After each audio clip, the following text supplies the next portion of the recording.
асуулт энэ нийгмийн хамгийн тулгуур болсон энэ шудраг ёс гэдэг юмд итгэл алдарсан. Сонсоход нэг энгийн өгүүлбэр юм шиг боловч энэ бол үнэхээр аимшигтай өгүүлбэр байл да. Итгэл алдарсан тийм ээ.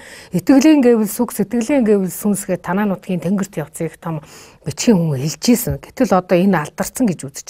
За тэр битээ хэл өргөн түмнээ бол хар маас гэж нэрлээд тэгээд тэднийг тоохоо болсон хэлдэг үг нь нэг мө өгөө ярьж илээ юм уу эмгэн ярьж илээ нэг өргөдөл бариад явбал тэр чигтэн задлахгүй хайдаг ч юм уу тэгээд дургуйцэж болохгүй байна гэж хэлдэг ч ерөөсөө засархаа байсан буюу яагаар ийм одоо айхтар догшорч юу энэ дээр одоо та ямар жишээ баримтууд хэлэх бас хуучин үгүй л дээ хүн тэнгэрийн дор төрж хуулийн дор аж төрмөө гэж энэ өөр их утга учиртай үг л дээ. Тэнгэрийн дор гэдэг маань орчлон хорвоогийн ерөнхий хууль төмөл хуулийн дор аж төрсөн. Хуулийн дор аж төрөх ёстой. Тэгжиж хүмүүний амьдрал, хүний нийгэм утга учиртай болох ёстой. Бид бол өнөөдөр яг тэрний эсрэг яваад байгаа гэж байна. Тэнгэрийн дор төрснөө мэдхээ байсан. Тэнгэрийн дор төрснөө мэдхээ байхтар ёс зүг болоод эхэлдэг. Хуулийн дор аж төрдөг мэдрэхээ байсан.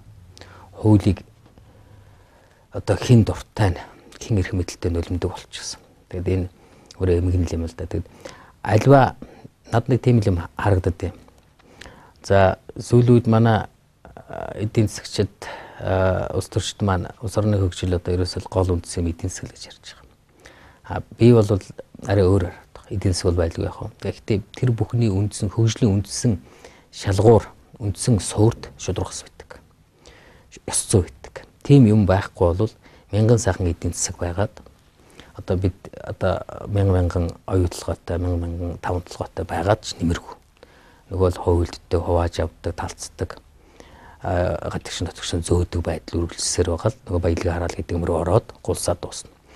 Тэр бүгдийг чинь тэр баялагийг баялаг болгодог.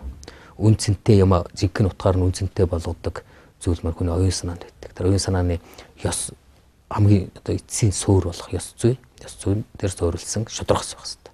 Тэгээ шударгас байхгүй болч тэр л нийгэм ингээл хөдөлгөөг олохоо байгаал дээр дөрхө бужигнаад эхэлж байгаа. Альва сэргэн мандсан хүчрэгжин хөгжсөн улс орон соёл иргэншлийн цаана ерөөсөл энэ шударгас ёс зүйн их том хүчрэг үзэл санаа суур харагдж байдаг. Тийм юм алдарсан нийгэмд хөгжил өөрөө ирэхгүй боомлогдоод ороод ирдэг. Бид энэ өнөөгийн хөгжлийн тодорхой одоо гацаа тэг саада эдийн засагтай холбож хараад байгаа. Гэтэл түүнийг эдийн засаг гэхээс илүү бид шударгаас ас зүй алдсантай холбож ойлгох юм бол гаргалгаа нэг амархан хэлбэр болж ирнэ. Бямсрангуй хэлсэн шүү дээ. Одоо манай эдийн засгийн дампуурл бол манай дээдсийн ханацдаггүй шуналтай холбоотой гэж. Тэр хэдэн асуудал биш л дээ. Чирээс бүгд тэр автгаад байт юм болчих. Тэгээд ийм оюун хүний ёс суртахууны тэр задлагдаг одоо ёс суртахуун оюун санаа ундаг энэ нэг тийм тахал гэмээр өвчин байна л да. Бусдаа маш хүчтэй одоо халдварладаг. Одоо дээдс нь илэрхий нүдэн дээр нь шударгасыг үлдээгоод усын төсвийг өмцөм тоноод ирэхтэр доор нь байгаа хүмүүс харж байгаа энгийн ард иргэд хүртэл өөрийнхөө бололцоо боломжоор өөдөөс нь хулгайлж хумслагыг оролддог. Шударгасыг үлдээх гэж оролддог. Өөрийнхөө бололцоогоор одоо баг ширэнгийн мэт юм харахгүй хуулийн дор өөрөөр мэдлгүй тийм хууль руу альтернат орчдөг. Бидний байдал нэг тийм тал руугаа л яваад байна л да.